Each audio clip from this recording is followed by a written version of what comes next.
Alhamdulillah. Ya. Alhamdulillah. Bismillahirrahmanirrahim. Assalamualaikum warahmatullahi wabarakatuh. Waalaikumsalam warahmatullahi wabarakatuh. Fadal. Nanya Ustaz, perkara dengan sholat witir dan tahajud tadi Ustaz, tapi ada 3 pertanyaan dalam sholat ini. Pertama Ustaz, apabila kita witirnya kita kodok karena kita terbiasa sholat witir juga, kita kodok, kemudian apakah ada surah tertentu Ustaz yang kita rakaat pertama, rakaat kedua, ketiga, keempatnya? Karena kalau yang di awal waktu tadi ditentukan surahnya disunahkan Al-A'la, kemudian Al-Kafirun dan Al-Ikhlas. Kalau kita di siang hari, apakah surah itu juga atau ada surah lainnya, Ustaz? Kemudian kedua, Ustaz, apabila saya biasa kalau witir itu 3 rakaat, Ustaz. 3 rakaat, tapi apabila kita kodonya siang hari tadi, apa boleh kita niatnya kita samakan berbarengan dengan niat sholat duha, tapi saya duha itu biasa 8 rakaat, Ustaz. Jadi apakah 4 rakaat dulu kita gabungkan dengan sholat duhanya, kodok witir tadi, kemudian 4 rakaat lagi nanti khusus niatnya sholat duha. Kemudian terakhir Ustaz, yang mengenai tingkatan tadi, tingkatan pertama adalah apabila sholat witir, tahajud 8 rakaat tambah 3 witir, dikerjakan sebelumnya tidur, kemudian nanti sholat, setelah itu tidur. Tidur sini Ustaz, maksud saya karena apakah tidurnya tadi tidur lagi itu tidurnya menjelang sholat subuh, nanti kita bangun sholat subuh, atau tidurnya setelah sholat subuh Ustaz? Tidur yang dan tingkatan pertama tadi Ustaz maksudnya. Yang demikian Ustaz, jazakumullah khairan atas bimbingannya. Assalamualaikum warahmatullahi wabarakatuh. Yang pertanyaan kedua apa tadi? Pertanyaan kedua tadi 3. Pertanyaan kedua. Apabila tadi Ustaz, kalau kita qada sholat witirnya, akan kita kerjakan biasanya 3 rakaat. Saya kerjain, jadi kan menjadikan 4 rakaat kalau di qada siang hari. Apakah boleh kita gabung dengan niat sholat duha Ustaz? Tapi sholat duha saya biasa siang hari itu 8 rakaat. Ada yang 4 rakaatnya gabungkan, 4 rakaatnya 2 khusus. Baik. Ustaz. Oke. Ya. Nah, Ustaz. Jazakumullah khairan atas pertanyaannya. Pertama tentang masalah seseorang yang mengqadha witirnya di waktu sholat duha, kemudian tadi disuruh membaca 3 surah, Sabbihisma rabbikal a'la, kemudian Qul ya ayyuhal kafirun, kemudian surah Al-Ikhlas. Nah, ketika dia qadha di waktu sholat duha, apakah surah ini juga yang dibaca ataukah surah yang lain? Ini pertanyaan beliau yang pertama. Maka jawabannya adalah tentu bukan surah ini yang dibaca. Karena dia gantinya adalah duha, maka di dalam sholat duha tidak ada ketentuan surah. Ya, tidak ada ketentuan surah, maka bebas Anda baca surah yang lain. Karena pada hakikat yang Anda kerjakan itu adalah sholat duha. Ya, maka witirnya itu diubah. Makanya bahasa yang paling tepat kata para ulama bukan qadha istilahnya, tapi badal, diganti. Ya, witirnya diganti dengan sholat duha, sehingga berlaku ahkam hukum sholat duha. Tapi bedanya adalah digenapkan. Kalau witirnya 3 menjadi 4 semacam itu. Sehingga yang dibaca adalah ketentuan di dalam sholat duha, bukan di dalam sholat witir. Ya, di sedang sholat duha tidak ada ketentuan surah tertentu dibaca. Maka silahkan Anda membaca surah dari mana saja di Al-Quranul Karim. Kemudian yang kedua adalah masalah seseorang yang dia sholat witirnya, dia qadha di sholat duha, biasaan sholat duhanya adalah 8 rakaat dan witirnya 3 rakaat gitu ya. Kemudian ketika dia ganti menjadi 4 rakaat, apakah digabung niatnya? Kemudian setelah itu apakah boleh dia mengerjakan duhanya lagi ya dengan niat khusus untuk duha atau seperti apa? Ya.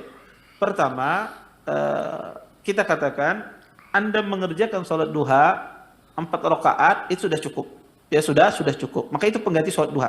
Ya, pengganti sholat duha. Tapi kalau seandainya Anda ingin sholat duha lagi tidak masalah. Ya, karena sholat duha itu boleh lebih dari 4 tersebut. Tetapi kalau Anda cukupkan dengan itu sudah cukup, karena itu adalah pengganti duha. Ya, karena witir itu Anda ganti dengan duha, maka itulah sholat duha Anda. Ya, 4 rakaat. Tapi kalau ingin saya tambah Ustaz, saya ingin nambah lagi menjadi 8, boleh tidak? Boleh, tidak mengapa. Anda tambah berikutnya.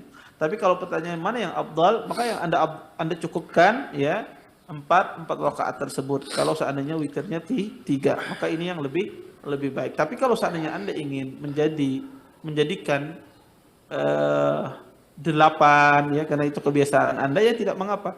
ya juga tidak dilarang, ya tidak dilarang. Intinya witir itu ketika dikerjakan di waktu duha, dia berubah menjadi salat duha. Jadi witirnya diganti dengan menjadi salat duha. Ya, ini tentu ya pertama bagi orang yang tidak memiliki kebiasaan salat duha, sehingga witirnya berubah menjadi salat duha. Tapi bagi orang yang punya kebiasaan, maka otomatis ya witirnya itu menjadi kebiasaan dia untuk salat duha. Maka kalau dia punya duhanya 8 rakaat dan witirnya 3 rakaat, maka dia salat 4 rakaat. Apakah boleh dia tambah? Boleh. Dia tambah boleh menjadi 8, tidak masalah. Tapi kalau seandainya dia cukupkan 4 itu lebih baik, karena seperti itu Nabi SAW melakukannya. Ya. Dan Nabi SAW ketika ketinggalan salat malam, Nabi ganti dengan salat duha. Kemudian Nabi tidak menambah lagi. Ya, Nabi SAW tidak menambah lagi. Nabi 11 rakaat Nabi jadikan 12 rakaat. Ya, semacam itu. Kemudian yang ketiga adalah permasalahan tentang masalah apa tadi saya lupa yang ketiga. Tidur, Ustaz. Tidur. Iya. Ya, baik. Tidur masalah sholat ketika tidur setelah sholat witir. Ya. Apakah yang dimaksudkan tidur ini menjelang subuh ataukah setelah sholat subuh? Ini maksudnya tidur ini adalah tidur menjelang subuh. Yang menjelang subuh. Kemudian kalau dia terbangun, ya nanti pas azan subuh dia bangun, dia sholat. Apa setelah itu dia tidur lagi? Di sini khilaf di kalangan para ulama. Para ulama mengatakan bahwasanya orang yang sholat malamnya kemudian sudah ada tidur sebelum subuhnya, maka tidak perlu lagi tidur ketika dikumandangkan azan subuh.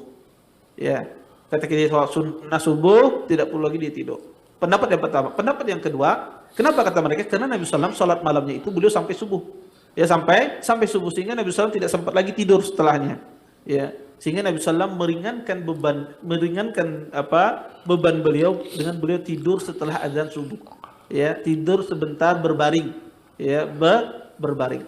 Pendapat yang kedua, tetap ada sunnah ini. Walaupun Anda tidur setelahnya, kemudian nanti azan subuh Anda bangun, kemudian Anda sholat sunnah, kemudian Anda tidur lagi.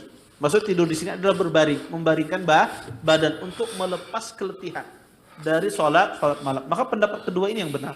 Maka ketika Anda sholat tahajud, qiyamul lail, witir, kemudian Anda tidur setelahnya, kemudian ketika azan subuh Anda bangun, Anda sholat sunnah 2 rakaat, kemudian disunnahkan kita berbaring sebentar.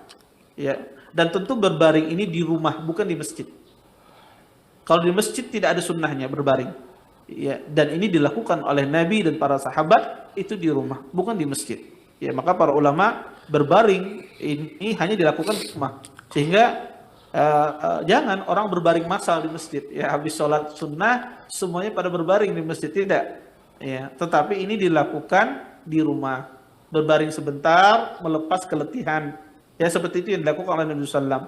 Maka kalau kita sudah rasa cukup lepas keletihan kita, maka kita pergi ke masjid semacam itu. Wallahu ta'ala. Nah, terima kasih jawaban dan nasihat dari Ustaz. Mudah-mudahan dapat dipahami oleh David Abu Marsal. Insyaallah cukup ya, David ya. Alhamdulillah. Jazakallah.